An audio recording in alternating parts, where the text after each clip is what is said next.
Welcome back, everybody, to the XBA. Hey, guys, guess what? I'm going to be going to Florida next week. Woohoo! What does that have to do with content? Well, guess what also? March Mayhem is coming. Yeah, that's right. March Mayhem is coming back. And if you guys don't know what March Mayhem is, it is college basketball tournament time for the XBA prospects for year 3. I'm going to have all 4 regions for round 1 action posted during the time that I'm going to be on vacation in Florida next week. That's how much I love you guys. That's how much dedication that I have for you guys. It's still come out and watch this thing. You gotta love that, right? Gotta love my dedication to you people. Dang it. I'm just kidding. I love your dedication, guys. I love your dedication to this series. I love that you still come out, still leave your likes, still leave your comments, still leave your support.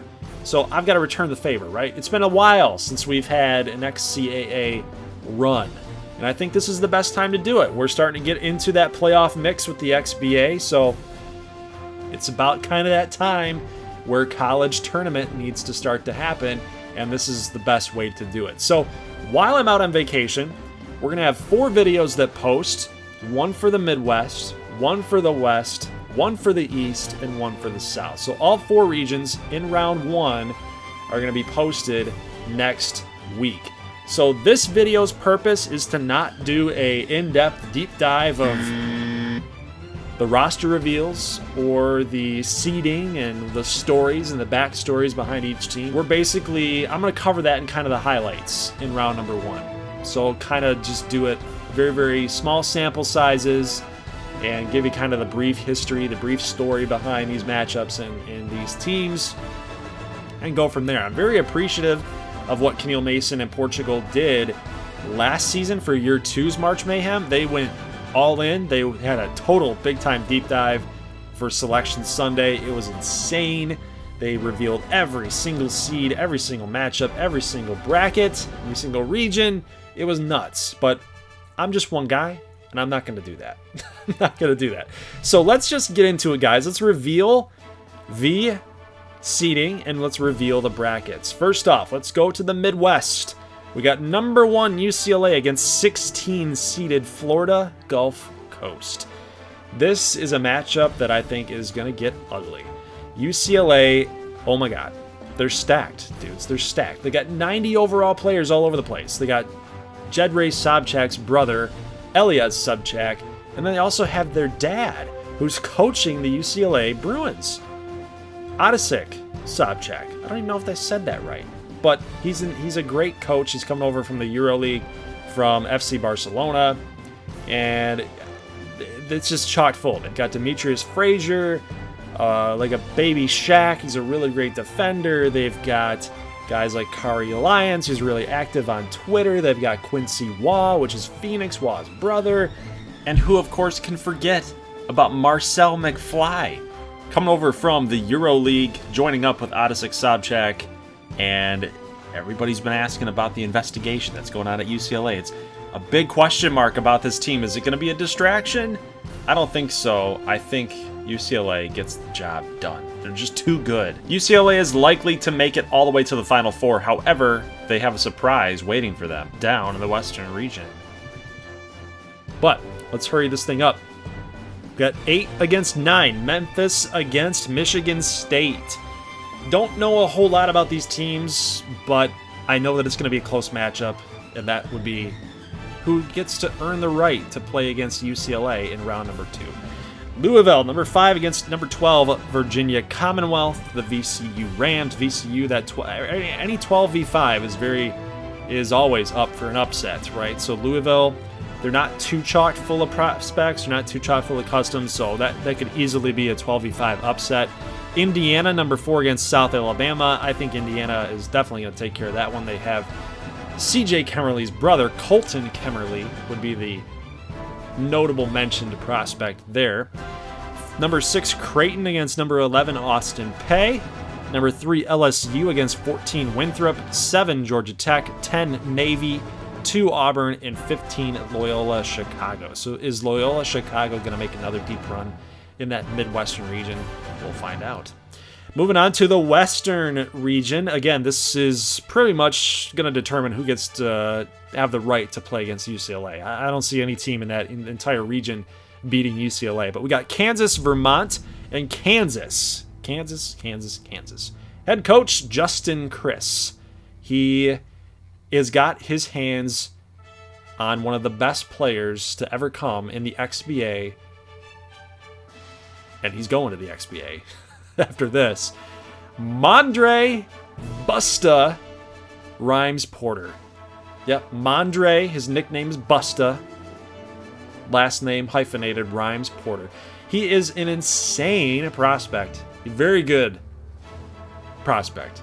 Tall, lanky, heavy. Big time force down in the paint. Defensive mastermind. He's basically Shaq. Okay? He's basically Shaq. He's the Bruin Busta. He's going to be the guy that takes on Demetrius Frazier. Frazier is also an insane big man down low. So it's going to be awesome to see those two duke it out. Of course, if Kansas can make it that far, they have a lot of competition there in the Western region. Although, again, whoever comes out of this Western region gets the right to play against UCLA. So we got number 16, Vermont, 16-seeded Vermont against Kansas. I think Kansas can take care of that. Northwestern Richmond, 8-9, 5-12, Gonzaga, Akron, Wisconsin, Oakland. Now, here's the thing with Oakland College, Oakland University. So this is based in Rochester Hills. This is in Michigan, guys, if you go. This is not Oakland out in California. This is Oakland in Michigan. The Grizzlies, I believe they've made it to the tournament a couple times in the last, 20 years, but it's always been a program that prides themselves on their basketball prowess, and this team, this 13-seeded Oakland, has got a lot of custom prospects on their team, and it is a loaded team. Like Jameer Sikora is a guy that just comes to my mind, so he's a very, very good player. One to watch out for. He's not actually in this draft class, so he will be returning for next season, but a good player nonetheless. Wisconsin's just a very good team, ranked 4th in this Western region. They're just a solid team. Oakland's going to have their hands full. It's going to be a tough game for both teams, really. 6 versus 11, Clemson versus Robert Morris. Clemson looks to handle the number 11-seeded Robert Morris. 3 Illinois against 14 North Carolina A&T. Illinois should take care of business. They're a 3 seed, right? They should take care of that. 7 Oregon State, 10 Rhode Island. Duke against Cleveland State. So here's the thing with Duke. They have one custom prospect who's very good. Tyler Walsh would be their point guard. Steve Nash type of point guards. So he's going to be a handle for Cleveland State, the number 15-seeded Cleveland State. But they do have a custom prospect from Israel, Eitan Letterman. Should be a good matchup either way you slice it. 2v15. I've seen crazier stuff happen, right? I mean, it could happen. Eitan Letterman is not a very bad prospect himself. There's a reason why he's coming from Israel all the way out, but it's interesting that he chose Cleveland State. It's very interesting. So that is going to be your left side of the bracket reveal. Let's go to the right side. We got number 1 Kentucky against 16 Grambling State. That should be an easy win for Kentucky. They will advance to round 2. Very good prospects on Kentucky's team. This is the defending national champions, of course, so they did get a nice little haul of one-and-dones for this season. Number 8, Boston College against 9 Oklahoma. Boston College has 2 custom prospects, and one of them being point guard Jerome Blackman. He's a very, very good player. He's got a lot of Kobe in his game. That was the description that we got from him. But he's going to be a pure scorer. He's going to be a big-time scorer for Boston College. Just watch out for Jerome Blackman. I don't know if he's going to be consistent enough to push them past a 9 Oklahoma, but we'll see. Number 5, Oregon versus 12 St. John's. St. John's has 1 custom prospect, Jason Jackson, the point guard. This guy, I don't know if it's the face, I don't know if it's his game, I don't know what it is exactly, but he just reminds me of Jason Williams. He reminds me of White Chocolate. The guy's going to score. It makes some pretty flashy passes while he's at it. So he's kind of in that mold, and I think St. John's is really going to take Oregon down to the wire. Oregon does have a couple of custom prospects themselves with Ty Redfield at point guard. They've got Jairus Pogdekon, another point guard / shooting guard, and then Brady Keniston, a forward at a 91 overall player. So he's a very, very good player for them, and one that's going to be utilized a lot. He's going to be the X factor, though, for this team. But again, I think St. John's has some fighting power, some staying power in that matchup. Moving on, we got number 4, Miami, against number 13, Hawaii. 13, Hawaii has one prospect, Jack King, a point guard, shooting guard. Probably an XBA 2 type of prospect, you know, coming out of Hawaii. He's still going to be a pretty decent defender. He's going to be a nice little offensive piece. But I don't know if he's got enough with his cast and crew here in Hawaii to take down a number 4 Miami team that boasts Dante Barron, a very, very nice prospect for Miami, and he's actually a 84 overall here in the XCAA roster. We've also got Geronimo Blanco Pinto, a point guard, shooting guard player, an 81 overall. He's going to be yet again a nice little project down in XBA 2. I don't see him going too far in the XBA draft, but nonetheless, Miami is a very good team. They play team level basketball, and I just don't know that Hawaii's going to have enough firepower to hang. 6 Xavier against 11 Furman. Nothing really to mention here, just a random 6-11 matchup. 3 Fresno State against 14 Valpo. I like Fresno State to go pretty far here in this XCAA tournament. They've got Mason Hendricks, which is the brother of Malachi Hendricks, and we got Sal Boss, another nice little shooting guard, DeAndre Robinson, Amari Kane. This team is pretty stacked full. This is a very, very good offensive team. Defensively, they leave a little bit left to be desired there. Their inside defense is not very good. Perimeter defense is okay, but they're looking to score the ball and score it at will. And that's really the name of the game for Fresno. They're gonna be tested against another team that can also shoot the rock. So we'll see who they draw here deeper in this tournament. It could be like an Oregon or a Kentucky, a Syracuse. I'm just revealing the bracket now. But I mean, I think they go far. It just depends on who they're gonna draw in the matchups down the line. Of course, they could get lucky with an upset here and there. Other teams could take out some top seeds. They could have an easy path to the Final Four. But again, they can shoot the rock. Their offense will play. It's just a matter of, again, are they going to get matched up with another team that can score as well? And if so, it's just going to be a shootout. It's going to be whoever has the last bullet. Number 7 against number 10 Colorado. It's an interesting matchup here, 7v10. St. Louis, no custom prospects, but they do have a nice little player in Jackson Onuaku, a point guard. 21 years old. He will be in the draft this season.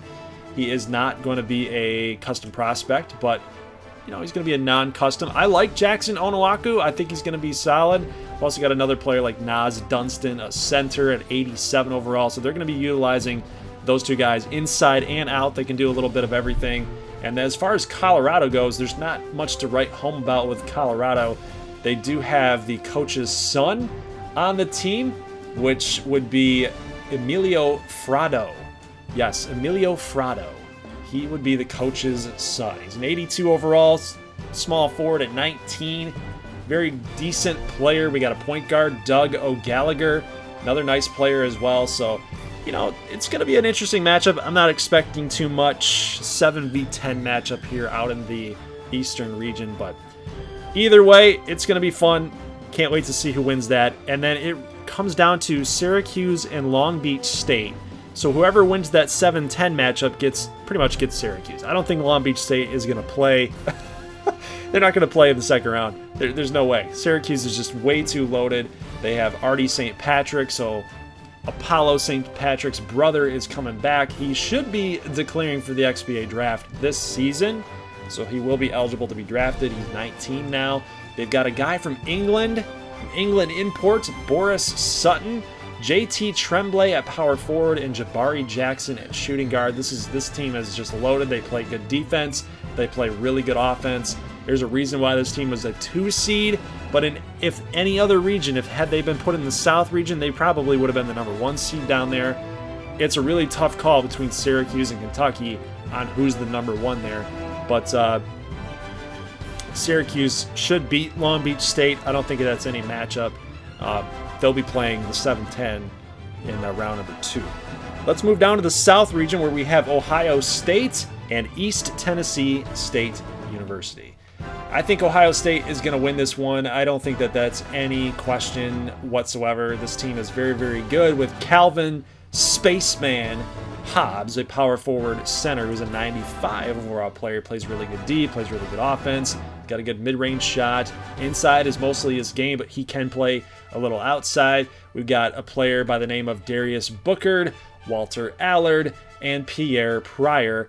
All of these guys are very, very good players, and they don't really go under about 75 overall. So it's just another really good Ohio State Buckeyes team. I don't know what the committee was really thinking here. I probably would have shifted Syracuse down to be that 1 seed. I think that they earned it as far as how many players that they have, but you know, I guess Ohio State was a conference champion, so they had to show them some love somehow. East Tennessee State, nothing really to write home about here other than the fact that they do have a player, point guard, not a custom prospect, by the name of Alando Roby. This player here, point guard, shooting guard, 6'1", 85 overall. He is going to be the slashing type of playmaker. He's going to be the guy that loves to get down and dirty inside that lane and drive. He's going to be the guy that they focus on and try to slow the game down and limit that offense for Ohio State, but I think Ohio State's going to take care of it. 8 versus 9, Michigan, Washington. This one's pretty funny. I know what the committee was trying to do here. If Ohio State gets the win, Michigan gets the win, guess who plays in round number 2 to go to the Sweet 16? Yeah, Michigan and Ohio State. Moving on. Number 5, NC State against 12, Yale. Nothing really to speak of there other than NC State has a couple custom prospects. Yale does not. Number 4, Va Tech against number 13, Iona. Iona does boast one player, non-custom, but he is a pretty darn good one. His name is Gary Burton, nicknamed the Goose. Yeah, the Goose is loose. So he's going to try to put Iona on his back and get a little upset here. 13-4, Va Tech. Number 4, Va Tech, they had to reload this season, losing a lot of their really good players. Marcus Anthony, again, who decided to stay, to forego the XBA draft in year number 1 of this series. He decided to stay. They made a nice little run. Didn't get it done again. Ended up getting drafted by his former head coach, Jarrett Payton, at Virginia Tech. Got drafted by the New York City Slickers. So Virginia Tech has always been around. They've hung around in this XCAA side of the XBA series, and it's always been a good program in this series. But they've had to reload. They lost their head coach. They lost a lot of their really good players. They're still finding a way to get to be a top 5 seed in the March Mayhem brackets. But I think Iona is going to give them a test. This is a unproven Virginia Tech roster along with their head coach. New head coach as well. Now, granted, they did get the job done. They are number 4 seed, but it's going to be a little bit tougher of a test for this young Virginia Tech squad. Number 6, Florida against number 11, St. Mary's. This is going to be a very, very fun matchup, I think, because they have a couple things going on here in this matchup. You've got Jeff Paxson for St. Mary's, who's an 85. This would be Mike Paxson's brother. Yeah, Mike Paxson's brother. You guys remember Mike Paxson was part of that Illinois team that took down Kentucky. Well, he ended up going down to XBA 2, winning a championship for Cincinnati, the Chili Dogs in XBA 2. Got the call up. Now he's a part of the big club for the Kentucky Colliers. So an interesting little dynamic there as Jeff Paxson is a St. Mary's Gale. And then you've got Tommy T. Diamantakos, big-time player for the St. Mary's Gales. You got him playing at shooting guard. He can play a little point guard as well. Jonah Lucas at power forward, an 88 player. It's going to be an interesting team and one that I think is going to give Florida fits. Florida does have some good players, but between Winston Flory as an 80, Lucas Fromm as an 80, Corey Webb III is a 79, and Xavier Carter 92. This would be JoJo Carter's brother. And they got Theo Starkman, who's a big-time scorer at the point guard position. These are two players that I think Florida's going to rely upon, but I think St. Mary's is just the better team. Now, interesting that St. Mary's is rated below, or got seeded below Florida, but I think that 11-6 matchup is a little tricky, so watch out for that one as we go forward in the South. Number 3, Dayton against number 4, Hofstra. Dayton has a couple of custom prospects here as well. Point guard, Jekyll Hyde. He's a very good player. One of their best players, if not their best player for the Dayton Flyers. They got DJ Hard at power forward and center. He's going to be the grit and grind type of player. They got Donta Roberson at center. AJ Menendez, custom prospect at small forward and power forward. Then Patrick D'Souza at another power forward. So the big thing with Dayton is they have a lot of size. They have a lot of size. I mean, Jekyll Hyde's a 6'9" point guard. He's a little lengthy, he's a little skinny, but he's a dang good player. I think Dayton is going to give Hofstra some fits. And of course, Hofstra with no customs. I think Dayton gets that win easy. Number 7, Kansas State against number 10, New Mexico. That's, again, just your basic 7-10 matchup.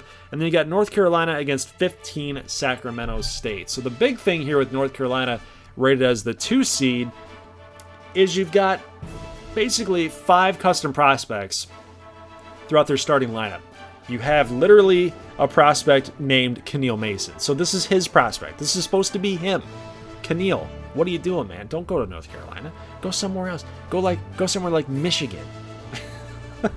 But no, you got Keneal Mason. You've got another prospect, which would be Damari Kane, which would be the brother of Fresno State's Amari Kane. So you got Amari and Damari. And then you've got other custom prospects like Jacob Rush, and you've got McClure, another custom for the North Carolina Tar Heels. So a very good team. You got Alex McClure, Jacob Rush, Tomislav Rameljak, Owen Brevard, Quincy Little. This team's nuts. Keneal Mason, Damari Kane. I mean, the list goes on and on. North Carolina probably would be my pick to come out of the South. So guys, that is it for your bracket reveals. And from round 1, we'll kind of talk and we'll kind of get used to these guys. We'll kind of see these guys in action. We'll get used to some of their gameplay, things they do well, things they probably don't do too well. We'll see the highlights. I'll try to do a really good job on these highlights so you kind of get the good feel of who these guys are and what their play style is and who you're going to take in round 2 matchups. So guys, just a reminder on how this is all going to work. We have Monday, Tuesday, Wednesday, Thursday. So all days, these back-to-back days. So 4 days in a row. You guys are getting March Mayhem round 1 action. Monday will be the South. Tuesday will be the East. Wednesday will be the Midwest. And then Thursday will be the Western region. So guys, we'll have that all lined up for you. Monday, Tuesday, Wednesday, Thursday. No upload on Friday. And then by that time, I'll be back and we can actually get round 2 action completed.